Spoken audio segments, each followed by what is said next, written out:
La ciudadanía se reconoce como un conjunto de cualidades que reúne una persona que reside en un territorio específico. En este se establecen unos deberes y derechos para ser cumplidos y ejercidos de manera voluntaria por los ciudadanos, a partir de su relación con la sociedad y el medio en el que habitan. La ciudadanía está vinculada con los derechos civiles y políticos. Los primeros hacen referencia a las libertades de opinión, expresión y asociación que protegen la voluntad individual de una persona frente a la posición que pueda ejercer el Estado. En cuanto a los políticos, son derechos de los ciudadanos ejercer su voto o participar en el sistema gubernamental. Una persona ejerce la ciudadanía cuando deja de actuar solo por sus derechos y se convierte en un sujeto que, a partir de lo que estos le permiten, participa en ámbitos de empoderamiento que definen su capacidad de gestionar y actuar frente a las situaciones que definen temas relevantes para el progreso de la sociedad, así como el de desarrollo de proyectos que contribuyan a su mejoramiento. Un tipo de ciudadanía es la ciudadanía activa, que se refiere a la sociedad civil y a la capacidad de ésta para organizarse e intervenir directamente en su entorno social. La ciudadanía activa hace referencia a la participación de los individuos en la vida y los asuntos públicos. Esto puede tener lugar a nivel local, nacional o internacional. Se refiere a los ciudadanos y ciudadanas que son conscientes de su pertenencia a una comunidad local y global y se involucran activamente en la vida comunitaria, debatiendo sobre sus problemas, promoviendo y apoyando cambios y mejoras o confrontando cambios no deseados. Las características que debe tener un ciudadano activo son: primero, los ciudadanos activos analizan las leyes y buscan cambiar las que son injustas con los ciudadanos. Segundo, protegen su ciudad, la gente, los animales y la naturaleza que hay en ella. Tercero, se involucran en las decisiones de la comunidad ante el gobierno, escuelas, universidades, espacios comunitarios y demás. Cuarto, rechazan la violencia, sus actos son pacíficos. Quinto, escuchan las necesidades reales y las ideas surgen de las personas. Sexto, defienden su punto de vista basado en la equidad, inclusión y justicia social. Séptimo, están dispuestos a trabajar y luchar por otros.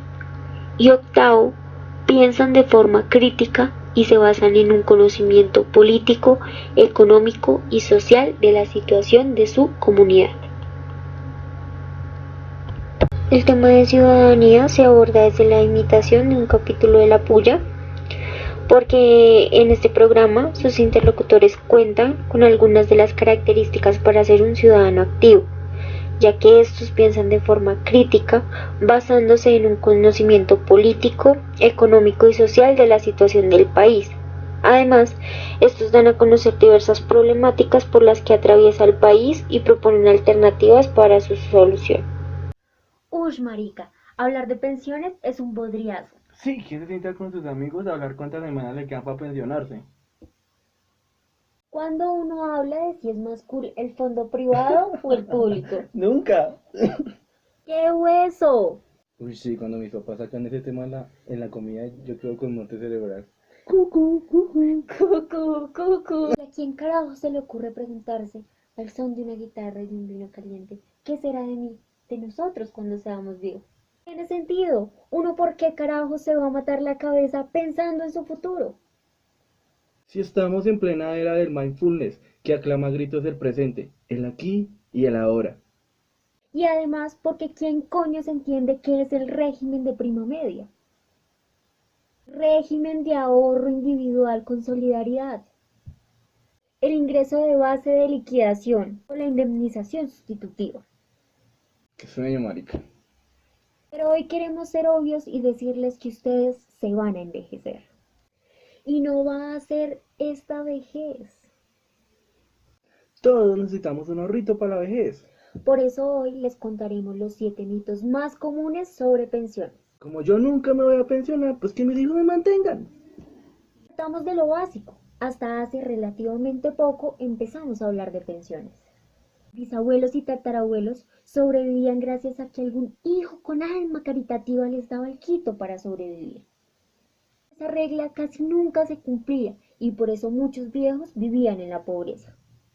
Porque no tenían hijos que los mantuvieran, porque los hijos estaban en la miseria o porque eran vistos como un estorbo. Entonces llegó el divino niño en forma de pensiones. ¡Aleluya! Es decir, un ahorro mensual que uno hace durante toda su vida laboral para disfrutar de un descanso merecido sin depender de nadie. Y hoy lo que tenemos es que las mujeres podemos pensionarnos a los 57 años y los hombres a los 62. Hay un fondo público y otro privado. Y en el fondo público las personas tienen que completar 1.300 semanas de trabajo, en el privado 1.150. Ah, pues entonces, como Colombia es una tierra trabajadora y pujante, ¿qué viejito no vive bien con su pensión?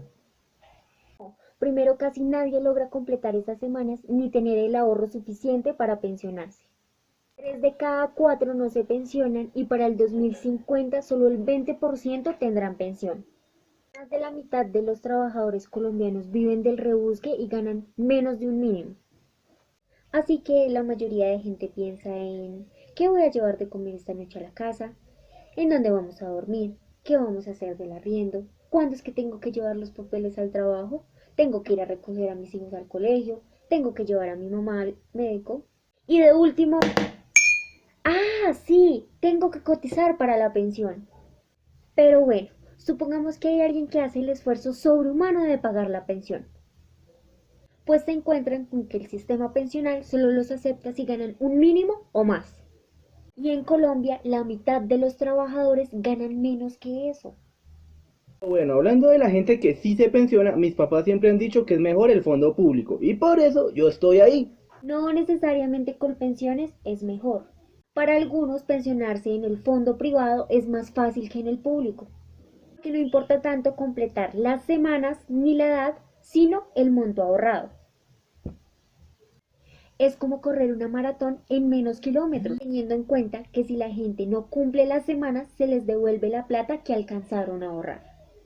La diferencia es que en el privado le llega la plata multiplicada, mientras que en el público le llega prácticamente la misma plata. Miren este dato. La devolución del dinero ahorrado en un fondo privado es casi 8 veces mayor que la que le devolverían en un fondo público. Ah, entonces suerte, me paso el privado. Téngalo ahí, tampoco. A los privados los pintan como los buenos del paseo, pero tienen sus pecados. Y fíjese porque los públicos tienen los suyos. Supongamos que usted trabaja en una empresa toda la vida. Supongamos que usted tiene un salario promedio de 2 millones de pesos, o que le fue bien y fue ascendiendo hasta obtener un buen cargo. Eso le va a garantizar que se pueda pensionar mejor en un fondo público que en uno privado. Porque para calcular el monto de su pensión en Colpensiones, harán el promedio de lo que usted se ganó en los últimos 10 años. Y no importa que usted tenga hijos, pareja o alguien a su cargo que tenga una discapacidad. Mientras en el privado sí se fijan en esos detalles. Y el monto de su pensión va disminuyendo. Trivia del día. Si 2 personas cotizan al mismo tiempo en un fondo de pensión privados, una soltera y la otra casada y con 3 hijos, ¿quién tendrá mayor pensión? El soltero, por la sencilla razón de que si se muere no le tiene que heredar la pensión a nadie. Otra buena razón para no reproducirse. Otro problema de los privados es que tienen 4 fondos privados y 2 de ellos controlan el 80% de los ahorros de los colombianos. Esto es peligrosísimo porque no hay competencia y se vuelve un monopolio que controla los precios como se les da la gana. Igual, a mí siempre me han dicho que lo último que se quiebra es el Estado. ¡Que lo exprimamos! ¡Fondo público tu papá! Gracias por la consideración. Resulta que Colpensiones está en la retroinmunda. Funciona como una bolsa colectiva en donde los jóvenes pagan las pensiones de los viejos, y así de generación en generación. Pero resulta que usted abre esa billetera de Colpensiones y salen telarañas. ¿Por qué? Uno, porque la población creció muy distinto a como lo habían calculado. En los 80, los viejos eran poquiticos y había un resto de jóvenes. La cosa fluía y hoy hay pocos jóvenes que no pueden sostener a tantos viejos. Plop. Y dos, desde el 2004 Colpensiones se quedó sin presupuesto y le tocó echar mano del presupuesto del país. Es decir, dinero que debería irse para carreteras, hospitales y colegios se va para pagar pensiones. Y no se trata de una pensión de cualquier anciano desamparado, no, porque el 80% de la plata que usa Colpensiones es para el 20% de la gente más rica del país. En 2017, 12 billones de presupuesto general se fueron a pagar las pensiones en Colpensiones. Eso equivale al 1.3% del PIB, un poco más de lo destinado a la construcción de Hidroituango. Entonces el Estado está endeudado para pagar las pensiones de los más ricos, que son las más altas. Ay, eso no es tan grave porque el sistema está cojo, pero camina. ¿Camina? Hay cosas peores que van a hacer que el sistema se reviente. Antes se le daban severos regalos en pensiones a ciertas personas. En ese club entraban congresistas, algunos empleados de entidades públicas, militares y profesores. Y aunque algunos de esos beneficios ya se quitaron, otros siguen en pie. Por ejemplo, los militares pueden pensionarse a los 40 años con un billetal. Ah, ya deje el negativismo. Las mujeres se pensionan antes que los hombres y eso es pensar en ellas.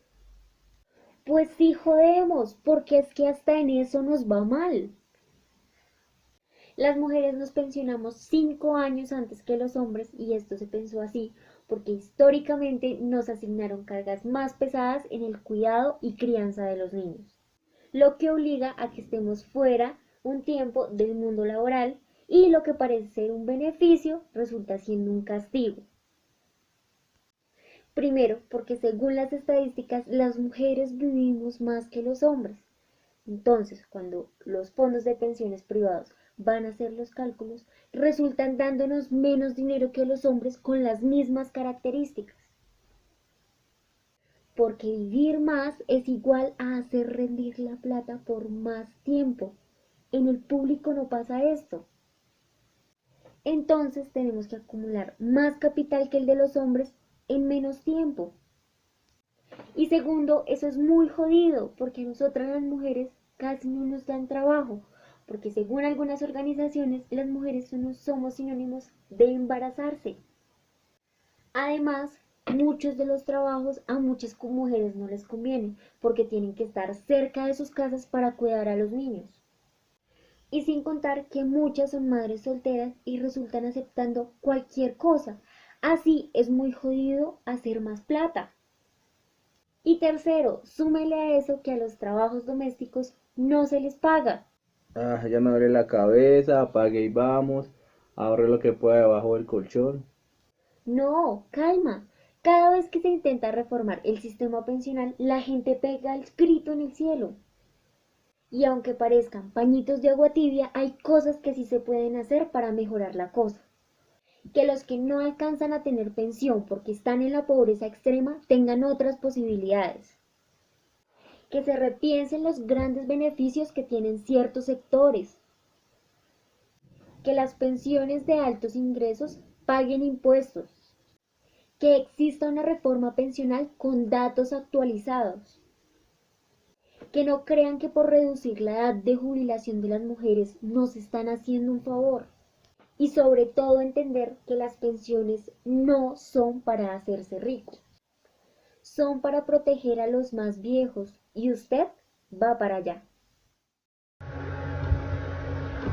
El feminismo es un conjunto de teorías sociales y de prácticas políticas en abierta oposición a concepciones del mundo que excluyen la experiencia femenina de su horizonte epistemológico y político. El feminismo revela y critica la desigualdad entre los sexos y entre los géneros, a la vez que reclama y promueve los derechos e intereses de las mujeres. El movimiento feminista surge como consecuencia de la conciencia de las mujeres respecto de su estatus subordinado en la sociedad. El feminismo se inicia formalmente a finales del siglo XVIII, aunque sin adoptar todavía esta denominación, y supone la toma de conciencia de las mujeres como grupo o colectivo humano, de la opresión, dominación y explotación de que han sido y son objeto por parte del colectivo de varones en el seno del patriarcado bajo sus distintas fases históricas de modelo de producción, lo cual las mueve a la acción para la liberación de su sexo con todas las transformaciones de la sociedad que aquella requiere. El feminismo surge desde las ciudadanías y representa la lucha por el cuerpo, un cuerpo que es diferente al de los hombres, por tanto, exige otras cosas. Me llamo María, soy una chica sevillana que actualmente vive en Múnich, donde trabajo y estudio. Y hoy he venido a contarles mi experiencia durante estos meses. Soy una persona muy activa en el movimiento feminista, por lo que cuando llegué a Múnich busqué por internet si había alguna organización feminista con la que pudiera ponerme en contacto, pero pues no encontré nada. Esto me sorprendió porque pues si tú buscas en colectivos feministas en Sevilla, encuentras varios.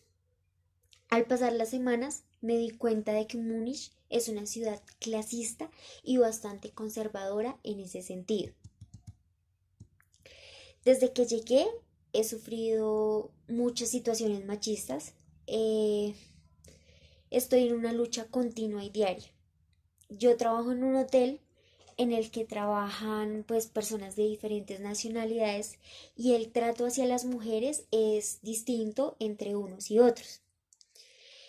He llegado a escuchar de boca de otros de mis compañeros que pues me tengo que quedar que me tengo que quedar en la cocina porque soy una mujer. También he vivido varias situaciones incómodas en el metro, donde una vez un hombre se sentó a mi lado y comenzó a realizarme varias preguntas pues acerca de mi vida, un poco incómodas, y que pues posteriormente llegó a sujetarme fuertemente para que pues se las contestara. Y luego este me persiguió por toda la estación del metro. Esto y varios tipos de piropos y agresiones verbales he tenido que sufrir día a día. Yo había estado el verano pasado en Múnich, y pues esto me motivó a venirme a estudiar y a trabajar acá, pensando pues que la población tenía una mentalidad más abierta y avanzada que pues en mi anterior lugar de residencia, pero al estar viviendo aquí he encontrado una realidad totalmente diferente. En este sentido, me ha costado adaptarme a esta ciudad, pues porque a diferencia de Sevilla, donde tenía mi grupo de amigas feministas, em, y pues donde era un espacio en donde yo me sentía segura, en el que em, pues tenía personas que me apoyaran, pues por el contrario, acá no tengo a nadie que me apoye ni física, ni psicológica, ni de ninguna manera. Además, las mujeres con las que yo trabajo en el hotel son personas de pues ya de edad avanzada que tienen estereotipos pues antiguos, como que la mujer es la que tiene que limpiar, que es la que tiene que planchar y la que tiene que tener todo preparado pues para sus maridos, ¿no? A esto se sumaba o se suma, como había dicho anteriormente, el hecho de que tuviera compañeros de trabajo que trataban pues a la mujer como si fuera un objeto. Con esto mi forma de ver el feminismo se ha ampliado. Antes, cuando pues pensaba en el feminismo, imaginaba a mujeres pues como mi madre, como mi abuela, gente joven y generalmente de raza blanca. Al estar aquí y convivir pues con estas mujeres de otras culturas, diferente pues a la occidental, me he dado cuenta que el movimiento feminista abarca muchas más cosas. Entonces, noto mucho la diferencia entre las mujeres que trabajan, por ejemplo, en la recepción del hotel, con las que trabajan en la cocina y pues con las de la limpieza. Es como un estatus donde la mujer que trabaja en la recepción se siente por encima de las que trabajan en la cocina y las que trabajan en la cocina se sienten por encima de las que hacen la limpieza. Pues esto me hace preguntarme dónde está la igualdad, pues ya que todas son mujeres y pues que las son, sí, que todas son mujeres que son oprimidas por el sistema y por las instituciones. Entonces, ya, pues al hablar con las mujeres de la limpieza, em, veo que su realidad es muy diferente a la mía y eso hace pues que me plantee el feminismo desde varios puntos de vista diferentes, ya que pues lo que para mí es importante, para otras mujeres no. Otra cosa que me sorprendió es ver cómo han hecho las mujeres, em, pues sí, cómo han hecho que las mujeres se valoren tan poco, pues ya que pues esto surge a raíz de una compañera de trabajo que pues me cuenta que padeció cáncer de mama y que perdió sus dos pechos y por eso ella pensaba que iba a dejar de gustarle a su marido. Pues cuestión que no fue así, ya que pues él la apoyó en todo momento, pero ella tuvo el miedo a quedarse sola porque pues no tenía una parte de su cuerpo. Entonces esto me hizo llegar a la conclusión de que nos han hecho creer que las mujeres no somos nada sin nuestro cuerpo. Antes yo consideraba que mi país era muy machista y no esperaba que esto sucediera en otros países o que este tipo de cosas tan similares sucedieran pues en otros países distintos a los que al país del que yo provenía. Pero pues me he dado cuenta que este país en el que estoy es uno más de la cola en donde predomina el machismo. La democracia es una forma de organización social que atribuye la titularidad del poder al conjunto de ciudadanía.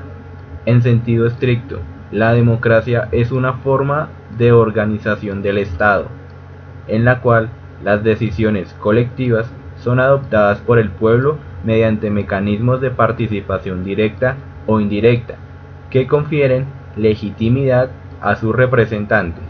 En sentido amplio, democracia es una forma de convivencia social en la que los miembros son libres e iguales y las relaciones sociales se establecen conforme a mecanismos contractuales. Hay democracia indirecta o representativa cuando la decisión es adoptada por personas reconocidas por el pueblo como representantes. Hay democracia participativa cuando se aplica un modelo político que facilita a los ciudadanos su capacidad de asociarse y organizarse de tal modo que puedan ejercer una influencia directa en las decisiones públicas o cuando se facilita a la ciudadanía amplios mecanismos plebiscitarios consultivos. Finalmente, hay democracia directa cuando la decisión es adoptada directamente por los miembros del pueblo, mediante plebiscitos, referendos vinculantes, elecciones primarias, facilitación de la iniciativa legislativa popular y votación popular de leyes, concepto que incluye democracia líquida. Estas tres formas no son excluyentes y suelen integrarse como mecanismos complementarios en algunos sistemas políticos. aunque siempre suele haber un mayor peso de una de las tres formas en un sistema político concreto. Para dar cuenta de la democracia se llevó a cabo una crítica acerca de diferentes problemáticas que tiene Colombia respecto a sus diferentes políticas. La democracia en Colombia es un tema muy relevante para la sociedad, ya que a lo largo del tiempo se han venido dando ciertas problemáticas acerca de este tema. Para entender la democracia es importante tener en cuenta que se debe dar a partir de la participación de todos los miembros de una sociedad, así como lo han hecho nuestros líderes políticos, sociales, así como Alvarito, como lo diría Alvarito. Claro, mijitos. Así como la influencia de las AUC en el país, o el más llamado grupo paramilitar. Claro, Alvarito, como la integración de las AUC o los llamados paramilitares. Esto es una problemática grande que ha tenido el país a lo largo de la historia, ya que a partir de ello se han venido dando ciertas problemáticas como lo es los falsos positivos, que para Alvarito sería otra integración, otra participación, una democracia colectiva, según él. Ahora, otra problemática que nos ha puesto Alvarito en esa integración democrática, en esa participación, en ese colectivo, en ese conjunto de colombianos, es el hecho del IVA, el cual pasó de un 16% a un 19%. ¿Pero qué es un 3%? Nada para el trabajador que tiene que levantarse tipo 4, 5, tal vez 6 de la mañana, irse a trabajar y llegar a su casa tipo 9 o 10 de la noche, ya que ese es otro inconveniente. Ahora, Alvarito nos implementó que la noche inicia a las 10. Es decir, el trabajador se entra a trabajar tipo 7, 8 de la mañana y sale tipo 9 o 10 de la noche de su trabajo. En teoría tiene aproximadamente unas 8 o 6 horas de sueño. Y eso, sin contar las horas extras que algunos de nosotros los trabajadores realizamos. Claro, mijitos. Tenía que subirle al IVA, porque entonces ¿cómo iba a pagar mi finquita, el ubérrimo, allá en Montería, Córdoba? A Alvarito también le debemos y le agradecemos con todo el corazón la implementación de las EPS o las entidades prestadoras de salud. Él fue el que implementó este servicio, pues con mucho beneficio para la época, claro está. Pero entonces el problema es que el sistema de salud del país está muy quebrado. ¿Y por qué? Porque lo que pasa es que aparte de las EPS hay algo denominado IPS. ¿Y qué son las IPS? Pues los centros de salud, como los hospitales. Entonces, las EPS se supone que son las encargadas de remunerar estos sitios para brindarle un buen seguro social a los colombianos, sobre todo a los trabajadores, a los campesinos, a los de estratos más bajos. Pero entonces, la EPS no le brinda la suficiente remuneración, el suficiente dinero a estas IPS y estas quiebran. ¿Y qué hacemos nosotros los colombianos?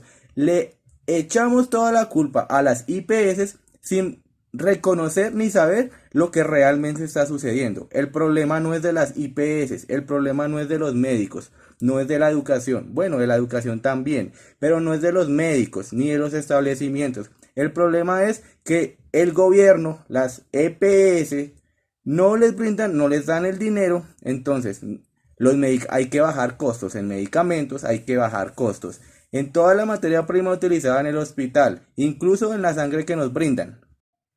Pero, mijito, ¿cómo no iba a implementar la ley 100? Tenía que de alguna forma tener al pueblo contento, y fue lo único que se me ocurrió. Además, fue muy provechoso para mí, porque ahí saqué harto beneficio, harta remuneración. Bueno, dejemos a un lado el tema de Alvarito, tal vez más adelante lo retomemos. Hablemos sobre la derecha y la izquierda. Entonces, el punto aquí es entender el colombiano, cuál es la percepción del colombiano respecto a estas dos temáticas. Bueno, lo que comúnmente se sabe es que por derecha entienden como el político honesto, trabajador Y pues lo que se debe hacer, lo a derecha, es como, además que también acá podemos denotar como un estigma algo dogmático, ya que por derecha se entiende que es el bien. Entonces lo transgiversan igualmente y piensan que la derecha en política es lo que está bien, es lo que se debe hacer. Y por izquierda, entonces, si lo tomamos por el lado dogmático, entenderemos que es lo negativo, Satanás, el demonio, nos vamos a ir para el infierno. Entonces, la izquierda en la política sería el hecho de determinar que están los revolucionarios, los guerrilleros, los anarquistas, gente que no serviría en una comunidad, alguien que quiere destruir. Eso son los términos que se usan coloquialmente, pues en los estratos más bajos, como en los campesinos y en los trabajadores del común. Mano, ¿qué es la derecha o la izquierda? Pues lo que yo tengo entendido es que eso, la derecha después, pues la derecha, marica, lo que está bien, weón. La derecha, así como digo, marica, el lado derecho es porque está bien, el lado izquierdo es porque está mal, el lado izquierdo es porque me voy para el infierno, weón, o sea, la izquierda. Ahora, ¿cómo es el man de Petro? Ese es de la izquierda. Si yo voto por ese man, este país se vuelve un mierdero. La guerrilla se vuelve a meter. Entonces, hay que estar con los de la derecha. Ahí no roben todo el presupuesto, pero hay que estar con los de la derecha. Ahora, ¿qué es realmente la derecha? En parte tienen razón. La derecha es seguir con la norma, el establecimiento, el reglamento, no cambiar nada. Mantener una estabilidad. Hecho que en Colombia no necesitamos, porque en sí necesitamos una postura totalmente diferente. No voy a decir que como lo propone la izquierda, pero en teoría sería algo similar. Entonces, ¿qué nos dice la izquierda? Esta nos plantea que hay que generar cambios, evolución, un trasfondo del sistema político, educativo, en salud, etcétera. Ah, ¿con qué de la izquierda y la derecha? Vea pues, oiga que hoy hueputa me han estado robando todos estos años y yo comiendo mierda aquí, apenas con mi jopita y alimentando a mis chinos con lo que me alcanzo a ganar. Unas chichihuelas que me dan en la empresa porque me dejen comer harta mierda. Bueno, respecto a este tema, Colombia es un país que a lo largo de su historia se ha visto pues vulnerable ante guerras, digámoslo así. Algo a mencionar sería, por ejemplo, la guerra de los conservadores y los liberales, donde era una guerra pues sangrienta, que si lo analizamos bien no tenía un propósito alguno, una guerra entre unos que eran de clase más alta y unos que eran de clase más baja que exigían ciertos derechos. Pero pues entonces, en fin, ese propósito de esa guerra no, o sea, aún continúa. Estamos en la misma guerra, luchando por lo mismo sin obtener un propósito alguno. Un dato interesante es que por lo general se dice que el Partido Liberal es de ultraizquierda, pero esto no es del todo cierto. El Partido Liberal en sus comienzos era de derecha, era un partido de derecha, por el mismo sistema dogmático que tiene el pensamiento o la estructura cognitiva del colombiano. Relacionamos todo. Entonces, algo interesante es que a lo largo de la historia de Colombia, todas las posturas políticas, todos nuestros gobernantes han sido de derecha. No hay nadie que ha sido de izquierda. Por ejemplo, en Argentina, al argentino no le importa tanto velar por que suba cierto político o algo, sino se interesa más por las necesidades del país. Entonces, a ellos no les importa que haya que escoger uno de derecha, no, dependiendo de la situación en la que se encuentren, escogen un político de derecha o de izquierda. No debería relacionarlo con Colombia, pero deberíamos pensar así, deberíamos generar ese tipo de situaciones y por lo menos una vez en la vida subir un político de la izquierda, a ver qué sucede. No nos vamos a convertir en un comunismo ni en un socialismo, son temas totalmente diferentes. Pero mijito, ¿cómo le va a decir a los colombianos que escojan un político de la izquierda? ¿No es que se nos arma tremenda trifulca, mano? Tenemos que seguir por la derecha, por el camino del bien. Y sí, si nos vamos por la izquierda, esto se va a volver Un comunismo, un montón de revoltosos revolucionarios tomando de las riendas del país. No, Alvarito, esto no se va a volver un comunismo ni un socialismo. Todo lo contrario, lo que hay que pensar es en colectivo, en una democracia participativa, en conjunto, en tomar las decisiones con todos los integrantes de una comunidad y no dejarle solo la decisión a unos pocos, como a ti, Alvarito. Tienes que pensar un poco más en nosotros, en nuestras necesidades, en nuestros derechos humanos, inclusive ahí determinar nuestros deberes, qué es lo que está bien y qué es lo que está mal. Y no transgiversar todo a que la izquierda siempre es negativa, no, la izquierda es de cambio, así como tú te cepillas los dientes todos los días para que sean relucientes. La resistencia social indica el rechazo que puede existir ante algunos planteamientos o formas de gobernar de un grupo de personas, así como la no aceptación y oposición a las actuaciones de los gobernantes. La resistencia social se hace evidente a partir de la consideración de nuevas subjetividades, modos de relacionarse y de convivir orientados hacia las bases efectivas de una democracia real. No se concibe desde la polarización ni a manera de oposición. Por el contrario de esta, se desprende la necesaria reconfiguración de conceptos tradicionales, pero actualmente vacíos de sentido. El poder, lo público, la guerra, la comunidad, la participación, lo cultural y las motivaciones inherentes a las relaciones humanas. Es el momento de construir juntos y juntas desde la diferencia y con una mirada diversa.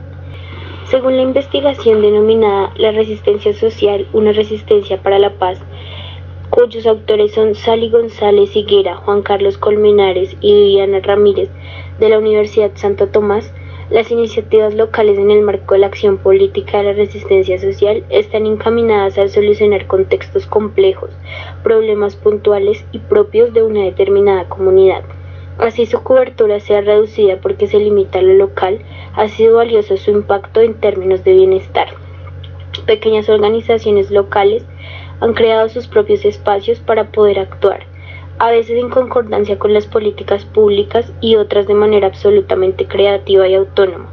Así, la población se ha organizado para defender los derechos humanos, prevenir el reclutamiento o para buscar la resolución pacífica de conflictos.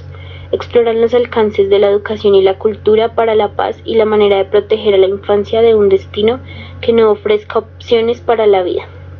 Reconstruyen familias y comunidades para que las víctimas retomen una vida independiente y económicamente viable, para que desvinculados de los grupos se reintegren a la legalidad, en fin, realizan acciones concretas que en pequeña escala son esfuerzos tangibles y visibles.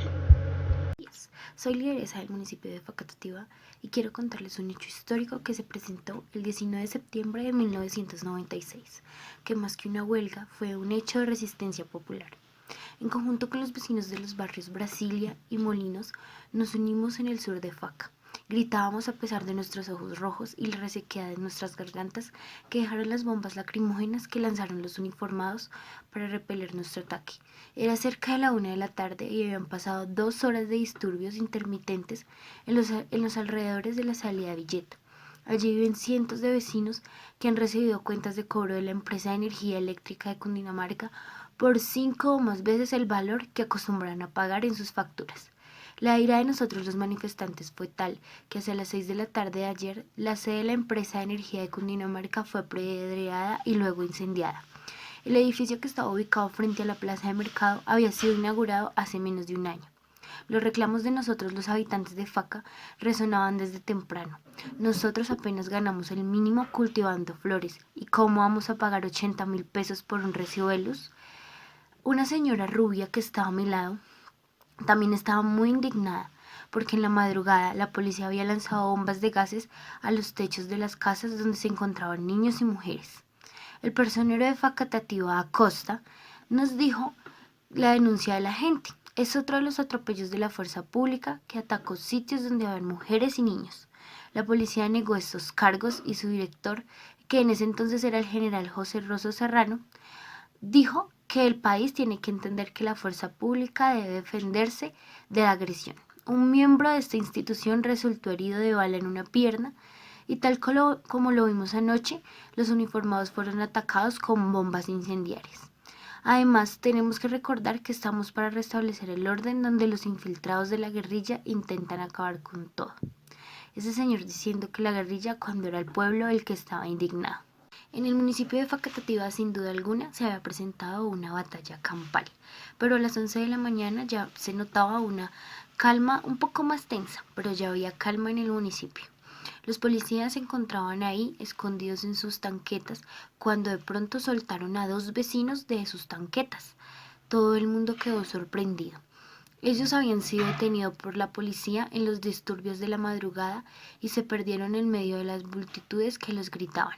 Parecía el principio del retiro final de los uniformados.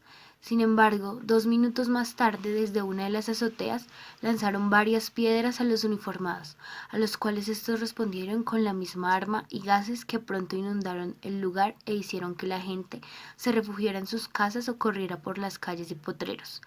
Las tanquetas se dispersaron para enfrentar a los manifestantes. Hubo piedra y humo a lo largo de por lo menos 7 cuadras en la barricada del sur. En el escenario habían 2 bombas de gasolina y una doble fila de decenas de camiones y carrotanques, muchos de ellos cargados con combustibles y otras sustancias inflamables. A los lados de las tanquetas empezaron a caer bombas Molotov, hechas con un poco de gasolina, arena y mecha. Hacia el mediodía cayó un helicóptero de la policía cuando cumplió un vuelo sobre Facatativá. El general Rosa de nuevo declaró que el helicóptero había caído por un accidente y más no por retaliaciones hacia el paro facatativeño. Los ocupantes del helicóptero, entre los que se encontraban el comandante operativo de la Policía Metropolitana de Bogotá, el coronel Ernesto Jiménez, resultaron ilesos. La orden del general del ejército, Euclides Sánchez, comandante de la 7ª Brigada, fue terminante. Traten de despejar la vía, pero no le respondan a los manifestantes, no les tiren piedra. Poco a poco, los soldados empezaron a tomar control de la situación y todo volvió a la calma. La policía se retiró y el ejército asumió el manejo de la situación. Por lo menos son 500 millones de pesos en pérdidas, dijo el alcalde Hernando Sánchez. Antes de que se presentara el incendio de la sede de la electrificadora, en las oficinas todo era un espectáculo de vidrios rotos, documentos quemados y computadores dañados.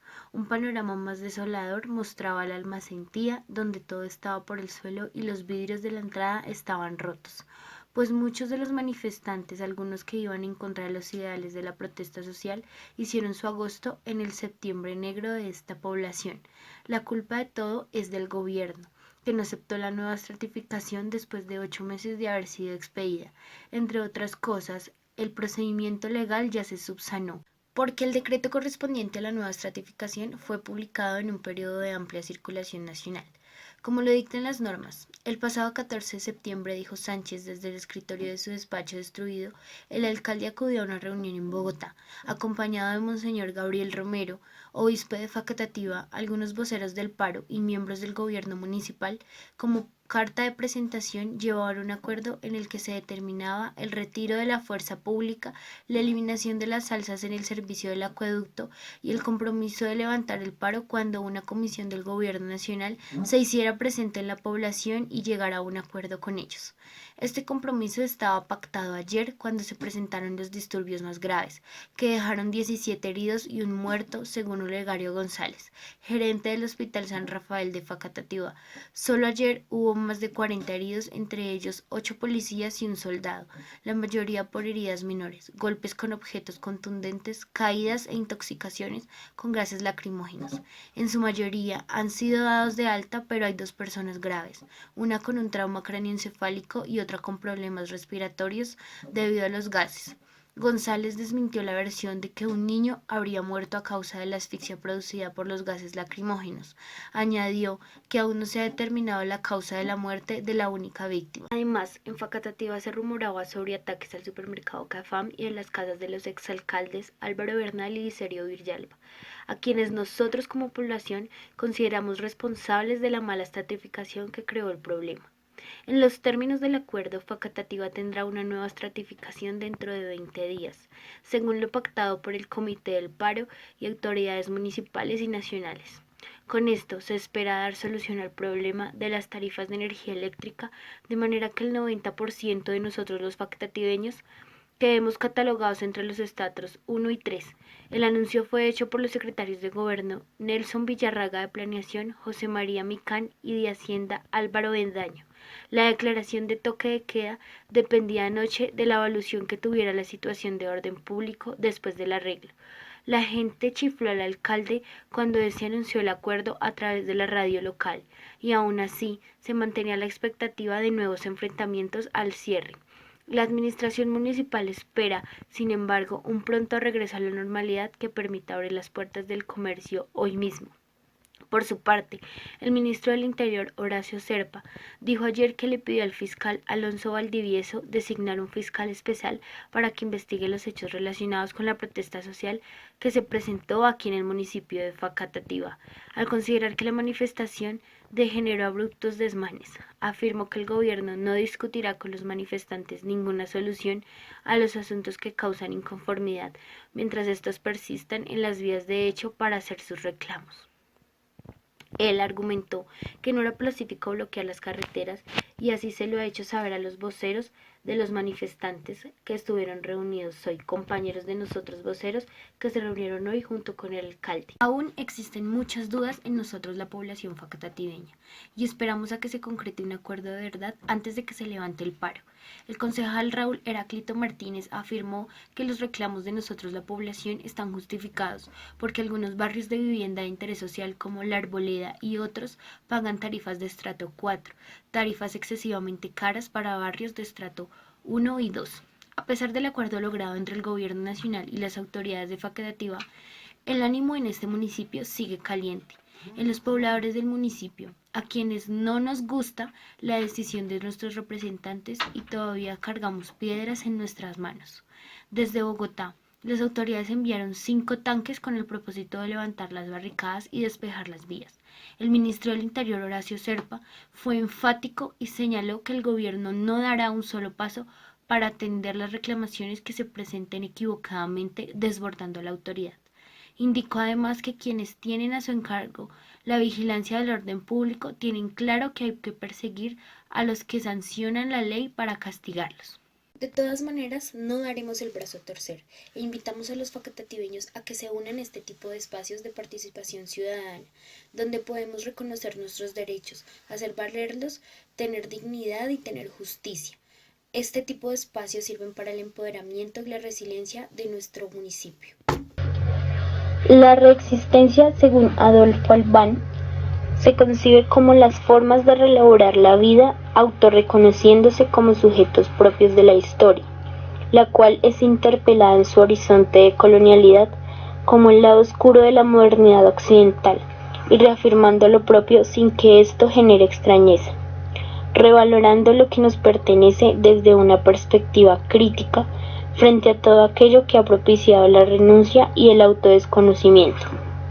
Según la investigación realizada en la Pontificia Universidad Javeriana, denominada La Reexistencia Campesina en San Juan de Sumapaz, la construcción del territorio en defensa de la vida, cuya autora es Cindy Juliet Santamaría Bonilla, la reexistencia se refiere a todo pensamiento, dispositivo, acción que buscan las cosmovisiones de los pueblos, las alternativas, formas de participar, organizar, producir, consumir, educar y hablar que logren confrontar el proyecto hegemónico de vida establecido como colonialidad y a su vez dignifiquen la vida. Merece la pena resaltar lo planteado por Héctor Daniel Useche, el líder comunitario del Valle del Cauca antes de ser asesinado.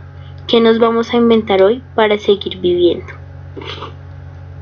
En la reexistencia, las personas y las comunidades reinventan el territorio como espacio de vida a través de prácticas que buscan protegerla, redefiniendo sus identidades culturales y construyendo sociedades con la particularidad que lo hacen desde la colonialidad y contra la colonialidad. Soy Ani Uribe y soy venezolana. Hoy quiero compartirles mi historia de reexistencia. Luego de haber pasado por una situación muy difícil como lo es la migración a otro país sin ningún tipo de oportunidades laborales y económicas, hoy, junto con mi esposo, tenemos una fundación en la ciudad de Bogotá, donde ayudamos y colaboramos a ciudadanos venezolanos y colombianos, los cuales necesitan de nuestro apoyo. Fuimos a la ciudad en el año 2014. Contábamos con los recursos económicos para podernos establecer aquí, pero resulta que las tarjetas de crédito se bloquearon y no servía su uso para ningún tipo de moneda extranjera, por lo cual nos quedamos sin recursos para vivir. Gracias a la ayuda de una amiga colombiana que nos brindó posada en una de sus bodegas, allí pues tuvimos vivienda y vivimos durante 3 meses en este lugar. Lo más duro de todo este proceso fue ver a mi esposo, un músico clásico, cantando en las calles de Bogotá. Eso me partió el alma en dos. Cosas que le parten el alma a uno incluso, como cuando tuvimos que dejar a nuestros familiares y venirnos. Quisiera tenerlos aquí conmigo, traerlos de vuelta y ver cómo pasan su vejez aquí conmigo acompañándonos. Pero ahora estamos dedicados a nuestra fundación, convencidos de que lo importante es ayudar y enseñar a la gente que el mejor legado que podemos dejar es la solidaridad, el cual es capaz de cambiar nuestro entorno. Nosotros construimos lazos de vida desde cero. Nuestra historia es un claro ejemplo de fortaleza y superación. Seguimos comprometidos junto con mi esposo en el trabajo con la fundación. Estamos convencidos de que fortalecer esos lazos sociales contribuye significativamente a la reexistencia de las personas, sobre todo los migrantes venezolanos que están pasando por situaciones difíciles, pero pueden empezar a crear nuevos lazos sociales y fuentes de apoyo social.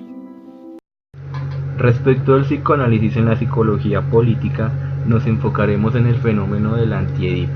El antiedipo nos hace referencia a un hecho que prácticamente trasciende de una cultura a otra, es decir, el cambio cultural que se da respecto a, pues precisamente a este mismo cambio. Por ejemplo, si un indígena está acostumbrado a ciertas costumbres y de un momento a otro pasa a la ciudad, a la metrópolis, y entonces se tecnologiza, cambia su forma de vestir, su forma de hablar. Precisamente a esto se refiere el antiedipo. Amigos, mi nombre es Kitma y vengo de la tribu Quechua de Ecuador. Me encuentro en la ciudad de Bogotá y pues ahora me gusta vestirme más a la moda, me siento más moderna, me gusta visitar diferentes centros comerciales. A veces la ciudad pues el ritmo de vida es muy acelerado, pero la verdad he logrado adaptarme, he encontrado trabajo, tengo nuevos amigos, nos gusta salir a rumbear con reggaetón y pues me siento muy feliz aquí en esta nueva ciudad. Además, he aprendido a usar las tecnologías. El computador me ha servido mucho para poder conectarme con mi familia, con mis amigos. A través de las redes sociales pues, he conocido mucha gente, he ampliado mi círculo social y la paso muy chévere acá en mi tiempo libre.